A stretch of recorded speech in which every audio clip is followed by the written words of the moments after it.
Ma'am ये 4 गिलास किस लिए? अरे बच्चे, हम इन्हीं गिलास में तो पानी के अजब गजब खेल खेलने वाले हैं। तो क्या आप तैयार हैं? Yes ma'am. तो आओ शुरू करते हैं पानी के अजब गजब खेल। तो प्यारे बच्चों, ये मेरे पास कुछ सामग्रियां हैं। आप इन सामग्रियों को पहचाने और मुझे एक एक करके बताएंगे। क्या आप बताएंगे? Yes ma'am. ओके, ये पहली सामग्री तो पहचानो और बताओ। नमक। अरे वाह, आपने तो पहचान लिया। अब ये दूसरी सामग्री, ये क्या है? चीनी। शाबाश। और ये क्या है? मिट्टी। और ये चौथी सामग्री क्या है? तेल। क्या बात है, आपने तो चारों सामग्रियों को पहचान लिया। तो प्यारे बच्चों, अब इन्हीं के साथ हम खेल खेलेंगे। तो मैं सबसे पहले नमक लेकर इस पहले गिलास में डाल रही हूँ और इस चम्मच से हिलाती हूँ और हम इसे हिलाते जाते हैं, हिलाते जाते हैं, हिलाते जाते हैं। मैम नमक कहाँ गया? नमक घुल गया। अरे वाह, नमक तो घुल गया। अच्छा बच्चों, मुझे ये बताओ, क्या पानी का रंग बदला? No ma'am. तो नमक कहाँ गया? मैम पानी में घुल गया। हाँ, ये नमक तो पानी में घुल गया और पानी का रंग वैसा का वैसा है। पानी का रंग तो बदला ही नहीं। तो चलो अब दूसरी हम चीनी को मिला के देखते हैं। तो ये देखो, मैंने चीनी डाली और अब इसे मैं चम्मच से हिलाती हूँ। हिलाते हैं, हिलाते हैं, हम हिलाते जा रहे हैं। तो क्या चीनी घुल रही है? Yes ma'am. अच्छा, चलो और थोड़ा सा हिलाते हैं।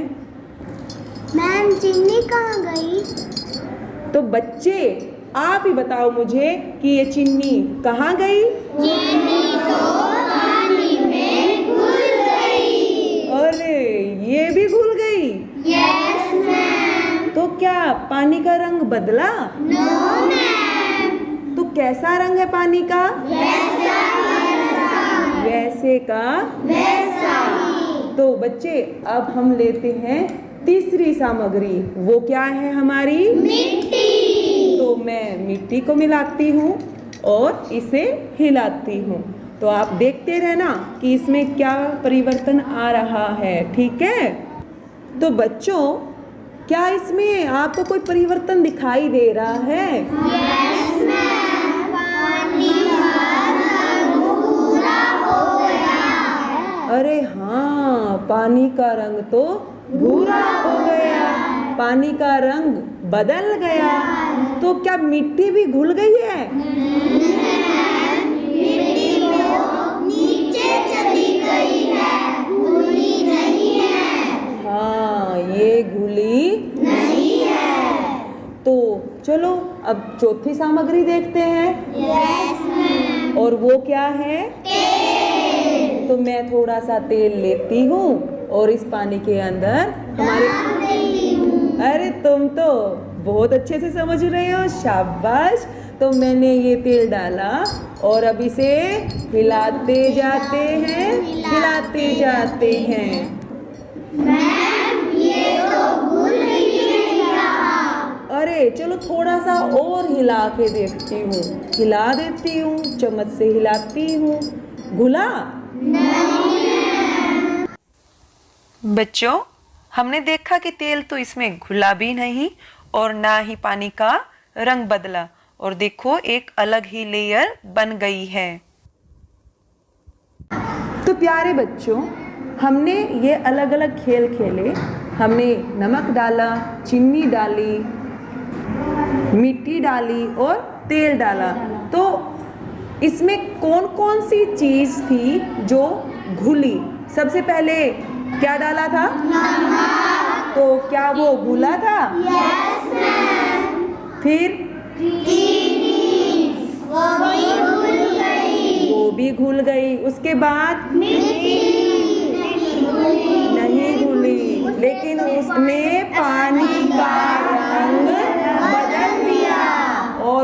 बाद हमने क्या डाला? तो क्या तेल ने उसका रंग बदला? क्या तेल पानी में घुला? तो प्यारे बच्चों, जैसा कि आपने देखा, हमने अलग अलग चीज़ें पानी में मिलाकर पानी का खेल खेला। तो हमने पाया कि कुछ चीज़ें पानी में पूरी तरह घुल रही थी और कुछ चीज़ें पानी में नहीं घुल रही थी। कुछ चीज़ें पानी में मिलकर उसका रंग नहीं बदलती हैं, लेकिन कुछ चीज़ें पानी का रंग बदल देती हैं। कुछ चीज़ें पानी में न तो घुलती हैं न ही उसका रंग बदलती हैं।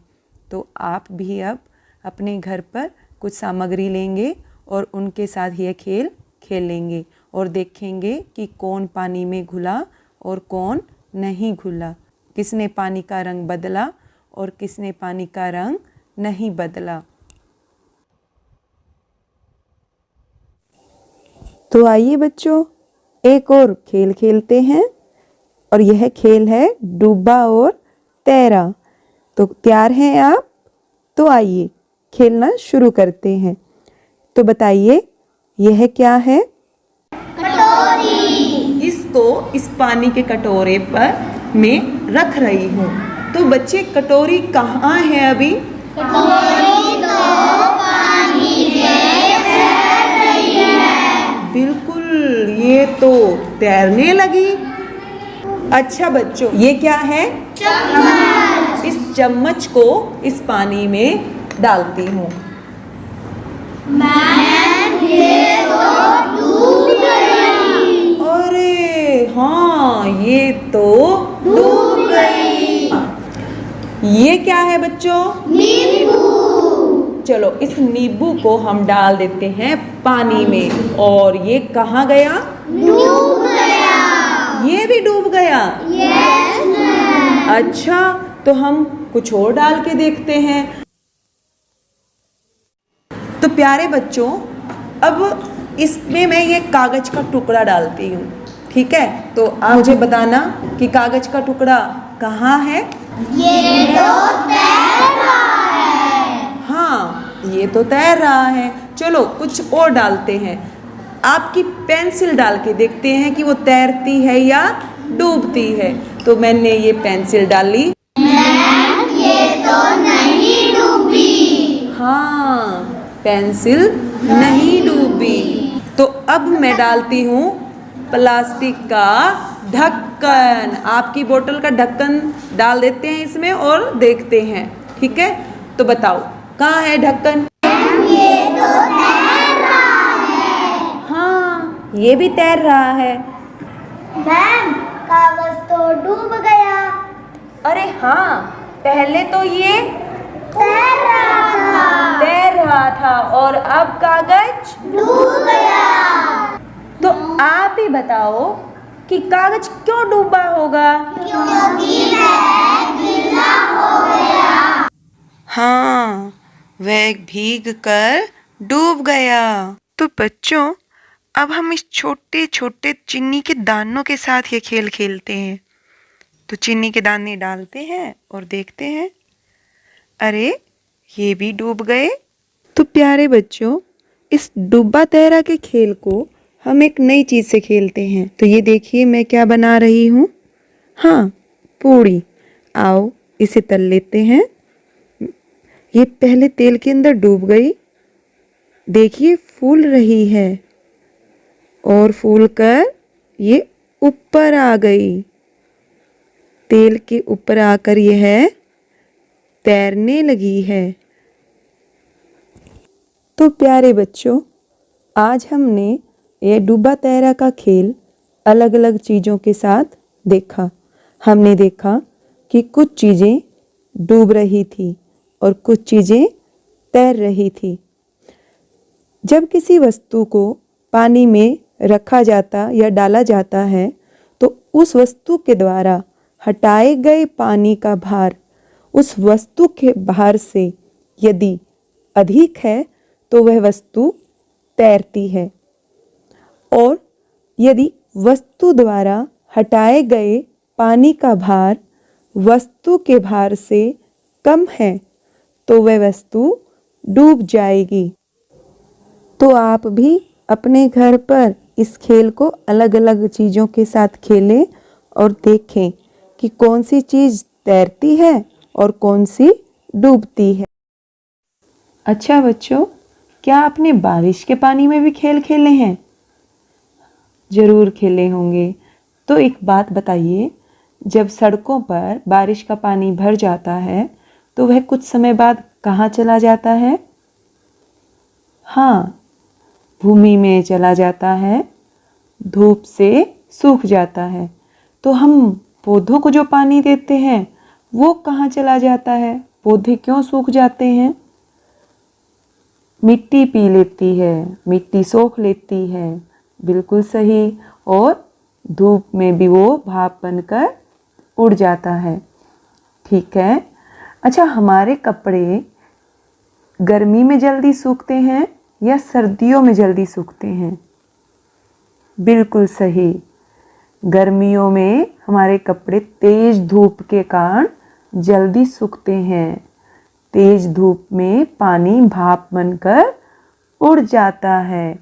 जैसे देखो, पानी गर्म हो रहा है तो यह भाप बनकर उड़ रहा है। चित्र में दिखाई दे रहा है ना बच्चों? तो इस प्रकार भाप बनकर पानी उड़ जाता है। और जब भाप को ठंडा किया जाता है तो यह पुनः पानी बन जाती है। तो बच्चों, इस चित्र को देखें।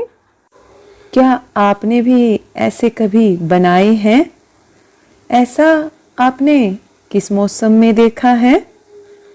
बिल्कुल सही, बारिश के मौसम में, जब हमारे शीशे पर छोटी छोटी बूंदें बन जाती हैं। बच्चों, जब पानी को ठंडा किया जाता है तो वह इस तरह बर्फ का रूप ले लेता है।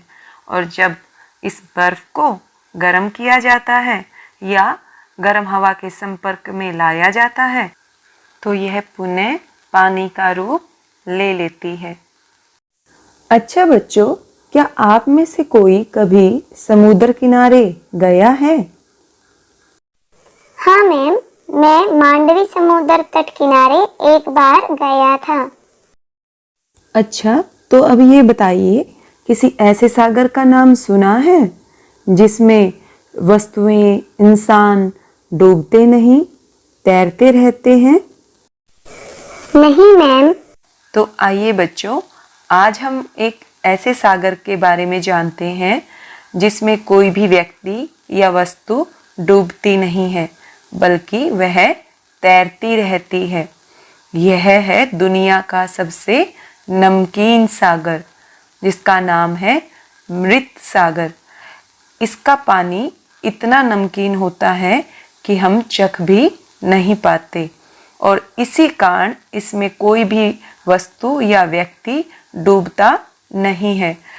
आप जानते हैं, हम इसमें इस प्रकार तैर सकते हैं जैसे हम आराम से लेटे हों। इस सागर का नाम मृत सागर इसलिए पड़ा क्योंकि इसमें नमक की अत्यधिक मात्रा होने के कारण जलीय जीव भी जीवित नहीं रह पाते। तो बच्चों, क्या हम भी अपना मृत सागर तैयार कर सकते हैं? तो आइए कोशिश करते हैं। प्यारे बच्चों, आइए हम तैयार करते हैं हमारा मृत सागर। तो इसके लिए 2 गिलास ले लिए, जिनमें सादा पानी लेकर उनमें एक एक नींबू डाल दिया। 2 गिलास इसलिए लिए गए हैं ताकि बाद में हम इनका अंतर कर सकें। इसमें से 1 गिलास में हम अब नमक डालना शुरू करेंगे। तो यह नमक डाल दिया है मैंने, और ये देखिए आप, नमक डालते ही नींबू ऊपर आ गया। अभी नमक को हमने मिलाया भी नहीं और यह ऊपर आ गया है। तो आप साफ साफ देख पा रहे हैं कि जो नींबू है वो पानी में तैरने लगा है। और देखिए, हमारा नमक अभी तक पूरी तरह घुला नहीं है, वो नीचे सतह पर है, और फिर भी नींबू पानी में तैर रहा है। तो इस तरह हमने अपना मृत सागर घर पर ही तैयार कर लिया। तो बच्चों, आप भी एक खेल खेलें और अपना अमृत सागर घर पर बनाकर देखें। प्यारे बच्चों, अब तक हमने नमक के साथ अलग अलग प्रयोग किए, लेकिन क्या आप मुझे बता सकते हैं हम नमक का इस्तेमाल और कहाँ कहाँ कर सकते हैं? हाँ मैम, भोजन में, खाने की चीजों में। तो हमें भोजन सामग्री कहाँ से प्राप्त होती है? पौधों से। बिल्कुल सही। बच्चों, हमने पिछली कक्षाओं में यह जाना था कि बहुत से भोज्य पदार्थ जैसे फल, सब्जियां, मसाले आदि हमें पौधों से प्राप्त होते हैं और कुछ भोज्य पदार्थ हमें जैसे मांस, मछली, अंडा, पनीर जंतुओं से प्राप्त होते हैं। तो आप बताइए, क्या नमक भी हमें पौधों से प्राप्त होता है? नहीं मैम। तो बच्चों, आपने कभी सोचा यह नमक हमें कहाँ से प्राप्त होता है और यह बनता कैसे है? आइए आज हम जानेंगे कि यह नमक बनता कैसे है। समुद्र या खारे पानी की झील के किनारे इस चित्र में दिखाए अनुसार क्यारियां बना दी जाती हैं और इन क्यारियों में पानी भरकर छोड़ दिया जाता है। फिर यह पानी तेज धूप के कारण सूख जाता है। पानी के सूखने पर क्यारियों में नमक के ढेर बच जाते हैं और बाद में इन नमक के ढेरों को इकट्ठा कर लिया जाता है। क्या आप जानते हैं भारत में सबसे बड़ी खारे पानी की झील राजस्थान की सांभर झील है, जो कि आपको चित्र में दिखाई दे रही है और इस नक्शे में राजस्थान को लाल रंग से अंकित किया गया है। आप देखें इस चित्र को ध्यान से। इस झील के किनारे नमक बनाने के लिए तालाब बनाए हुए हैं, जहां पर हजारों सालों से नमक बनाया जा रहा है। बच्चों, क्या आप नमक से जुड़ी हुई किसी बड़ी घटना के बारे में जानते हैं? एक घटना है दांडी यात्रा। यह घटना सन 1930 में घटित हुई थी।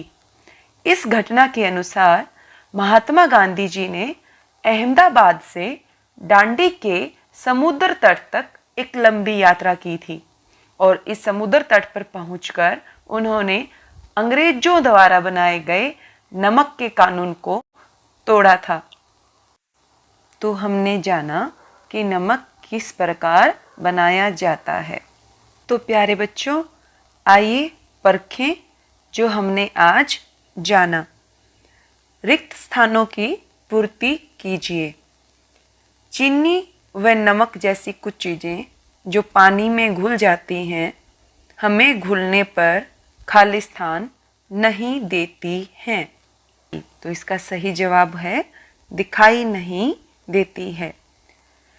केरोसिन को हम खालिस्तान में मापते हैं। इसका सही जवाब लीटर। केरोसिन को हम लीटर में मापते हैं। चीनी एक खालिस्तान पदार्थ है। बहुत अच्छे, बिल्कुल सही। ठोस पदार्थ है। समुद्र का पानी खालिस्तान होता है। सही जवाब खारा पानी होता है। सत्य या असत्य। तो दिए गए कथनों में से प्यारे बच्चों, आपने पहचानना है कि कौन सा कथन सत्य है और कौन सा कथन असत्य है। पहला कथन, ओल पिन पानी में नहीं डूबती है। सही जवाब असत्य। दूसरा, प्लास्टिक की गेंद पानी में नहीं डूबती है। यह है सत्य। भारत की सबसे बड़ी खारे पानी की झील राजस्थान में है। इसका सही जवाब सत्य। पानी में तेल घुल जाता है। इसका सही जवाब असत्य। अब हम बहुवैकल्पिक प्रश्न करेंगे। सांभर झील भारत के किस राज्य में स्थित है? इसका सही जवाब है राजस्थान। निम्नलिखित में से हम किसे लीटर में मापेंगे? सही जवाब दूध। अगला प्रश्न, निम्नलिखित में से हम किसे किलोग्राम में मापेंगे?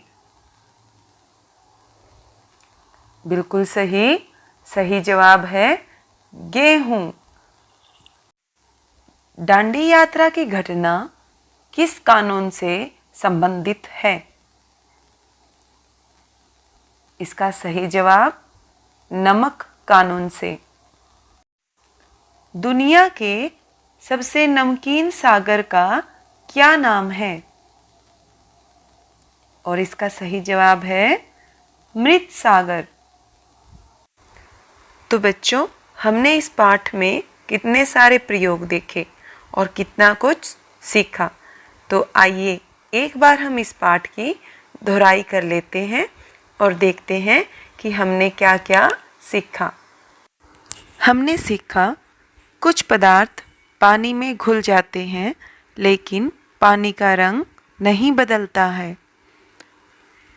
कुछ पदार्थ पानी में घुलकर पानी का भी रंग बदल देते हैं।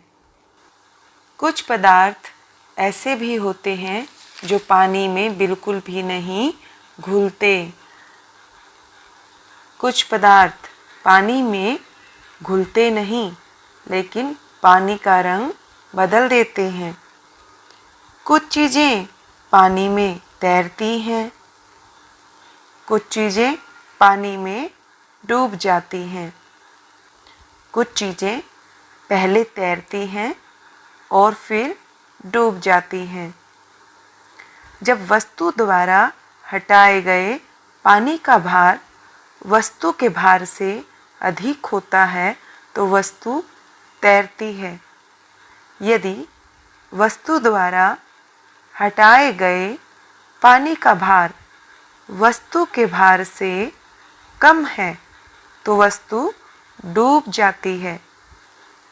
जब पानी को गर्म किया जाता है तो भाप बन जाता है।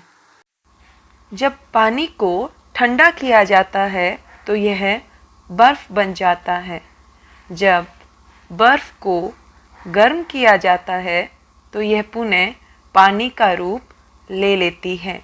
भाप को ठंडा करने पर वह पानी बन जाती है।